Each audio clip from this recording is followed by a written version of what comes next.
Hello, everyone. Hi. I am Yolanda. I am the co-founder of Harper Therapy. I'm here today with Jennifer. Hi, I'm Jennifer. I'm the LMFT at Harper Therapy. Yeah, and we wanted to get real, have some real conversation today. Yes. Because next week is Thanksgiving. Yes. And then we are like hard and fast, fast roll through the rest of the year with the holidays coming up, with a lot of extra family time. Yeah, a lot of family time. A lot of family time.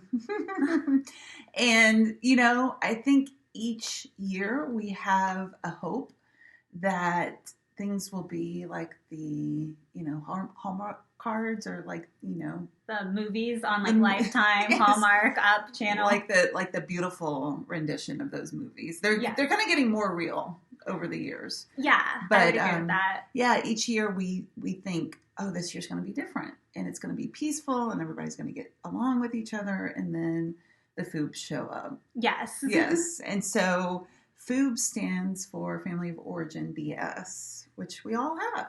Yeah, we all do. We all have. So Jennifer has some tips for us today on really how to navigate through the upcoming holiday season. Right? Oh, yeah. Yeah. So, first thing I kind of want to say is don't make your emotions wrong.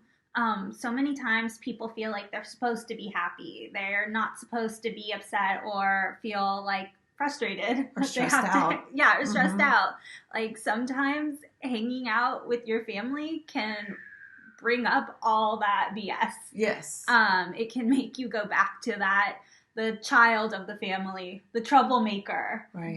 the mediator. Yeah. And so sometimes you're going to be put back into those roles. Yeah. Ever feel like that when you're with your family? You're like, I feel like I'm 14 years old again.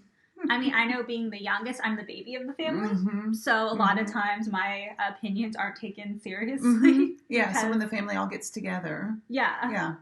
Yeah. So I believe that by making your emotions okay, by accepting them, you're going to feel more grounded. You're going to feel better going into the situation. And maybe things that normally trigger you won't trigger you so much because you're like, okay, like, it's okay that I'm frustrated. Right. Like, this makes sense. Anybody else would be. Yeah. I think that we tend to build a wall against our emotions because we're afraid that if we acknowledge them, that means that we're going to dive in and like swim in them forever. And there's some middle ground. And by acknowledging, Yeah, I definitely agree. Mm-hmm. Yeah.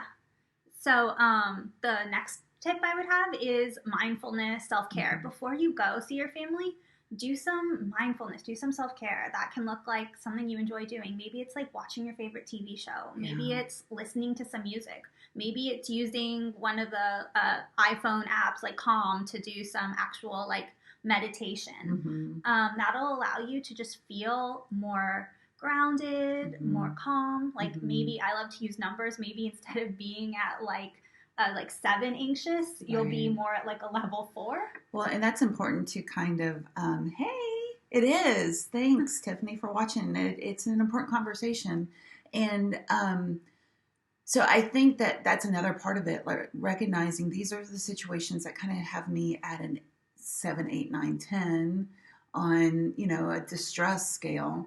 And if I can go into these situations more at a 3, because I've done the meditation or I've taken a walk or I've listened to some music or I've watched a movie, that's going to help give us a little bit of a window to operate in so that we're not just going off the deep end, so to speak. Yes, not being maybe like so reactive. Yeah, totally. And then getting that phrase like, what's wrong with you? Right. Why are you so uptight? Don't you love that? Just breathe. You should calm down. Telling an angry person to calm down is probably... Or just breathe, yeah. You're like, I oughta. Yeah. So another point is set boundaries with your family. Especially, I know now that we're adults, like as kids, it's not as easy. Right. And usually it's not really acceptable for kids to stand up and set boundaries. But we're adults now. And it's okay for you to say, you know what? I don't really want to talk about that topic. Or even change the topic. Like questions like, oh, so when are you going to get married? Like, are you sure your partner even really loves you? Like, when did you gain weight? when did your diet get so weird? And the typical like politics and religion Oh, conversations yeah. that come up. So it's okay to say, you know what, I'm not going to talk about this. Yeah. Look, people, boundaries is my life's work. So it's something that we don't have conversations about. We're not taught what healthy boundaries look like, what they are, what's okay, what's not okay. So boundaries simply is like, this is what's okay, this is what's not okay. I'm not going to discuss this with you. Yeah.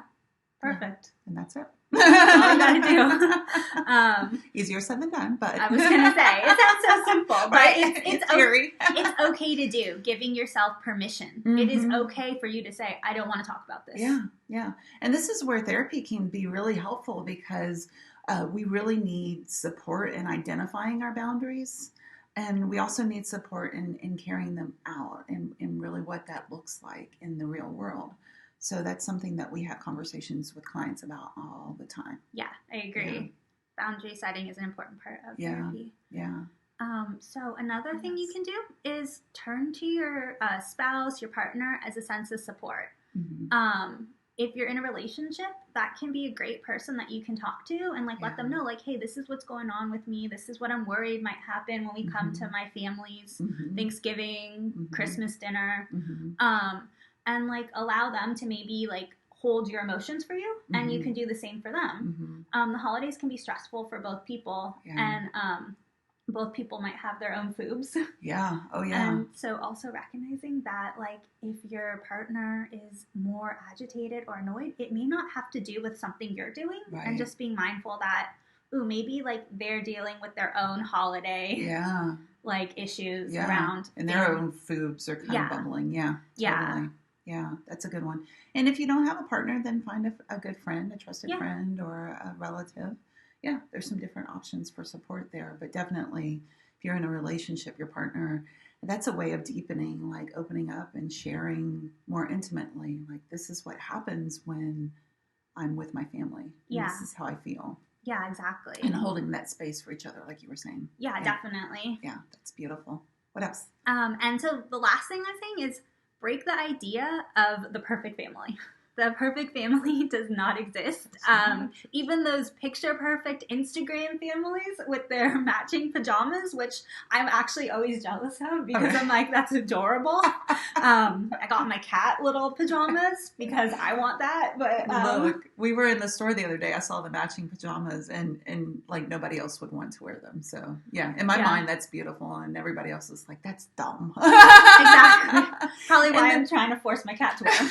But those are highly filtered. I mean, that is the downfall of social media and, superpower kryptonite. But one of the things that get us trapped in comparison and anxiety about that type of thing is, man, people are putting forward, these filtered images that aren't necessarily accurate. Yeah. They show the whole story. Yeah, they're just showing the picture perfect part. Yeah, the glossy. So just know, no family's perfect. And if you have a family that's divorced, a family with deceased members, a family that has tension, addiction, all that is part of families, and everyone has their own things. Yeah. So just acknowledge that it's okay that I don't have a perfect family. Right. No one does. That doesn't exist. Right. No, it doesn't exist. Yeah.